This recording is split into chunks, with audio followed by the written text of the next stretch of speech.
एक और बड़ी खबर इस वक्त जो आई है उस पर नजर डाल लेते हैं। नवंबर में महंगाई दर घटी है और नवंबर के लिए जारी हुआ रिटेल महंगाई दर का आंकड़ा 5.48% है, जो अक्टूबर में 6.21% था। वहीं अक्टूबर महीने में आईआईपी भी बढ़ती हुई दिखाई दी है, जिसमें इंडस्ट्री की ग्रोथ अब 3.5% पर पहुंच गई, जो पहले करीब 3.1% पर थी। तो महंगाई का यहां पर डाउनफॉल हुआ है, घटी है, जबकि ग्रोथ में मामूली सी बढ़ोतरी हमें देखने को मिली है। सीनियर इकोनॉमिस्ट साक्षी गुप्ता हमारे साथ एक्सिस बैंक की। साक्षी, क्या ये नंबर इनकरेजिंग है?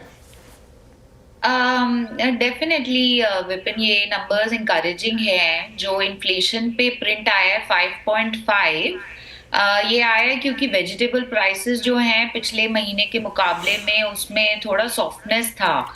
एंड एज हम आगे विंटर सीजन में बढ़ने वाले हैं और खारिफ जो क्रॉप है वो मार्केट में और आएगी, तो वेजिटेबल प्राइसेस और नीचे जाएंगे, जिसकी वजह से हेडलाइन इन्फ्लेशन जो है वो आगे जाके हमारा अनुमान है कि जनवरी और मार्च क्वार्टर में 4.5% तक इन्फ्लेशन नीचे चला जाएगा। एट द सेम टाइम अभी इंडिया में काफी ग्रोथ स्लो डाउन की बात हुई है, क्योंकि सेकेंड क्वार्टर के जीडीपी नंबर्स काफी लो थे। तो उसमें भी ये आईआईपी नंबर जो अक्टूबर का आया है, जिसमें स्लाइट इम्प्रूवमेंट है, वो थोड़ा सा इंकरेजिंग है। और आरबीआई हैज बीन सेइंग कि सेकंड हाफ की ग्रोथ नंबर्स थोड़े से बेटर दिखेंगे, लेकिन अभी it's still too early. I think हमें नवंबर और दिसंबर का डेटा थोड़ा क्लोजली देखना पड़ेगा ये अनुमान लगाने के लिए कि क्या जीडीपी ग्रोथ एक्चुअल में उसमें जो रिकवरी है वो सस्टेन हो रही है और वो किस पेस पे हो रही है। जी साक्षी, ऐसे में बड़ा इंपॉर्टेंट ये होगा कि आपने कहा कि आगे जो ये हेडलाइन इन्फ्लेशन है थोड़ा और सॉफ्ट होता हुआ नजर आएगा। ग्रोथ को लेकर कंसर्न अभी भी हैं।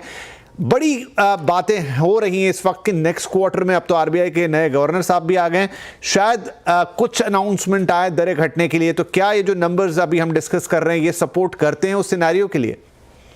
तो अभी जो इन्फ्लेशन का प्रिंट आया है वो अगर आप एब्सोल्यूट टर्म्स में देखेंगे तो वो रेट कट का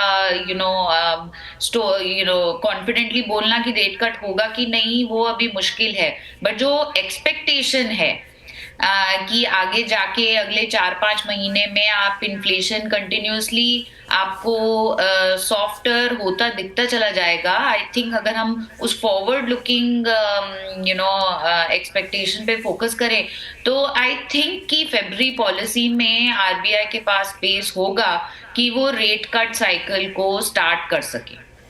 जी साक्षी, बहुत धन्यवाद इन नंबर्स को समझाने के लिए। और एक उम्मीद कि यहाँ पर अगर ये आंकड़े और थोड़े से सॉफ्ट होते हैं तो एक कुशन मिल जाएगा शायद आरबीआई को, ताकि हम अगली पॉलिसी में एक रेट कट की शुरुआत होते हुए देखें। बहुत बहुत धन्यवाद साक्षी, हमसे बातचीत करने के लिए।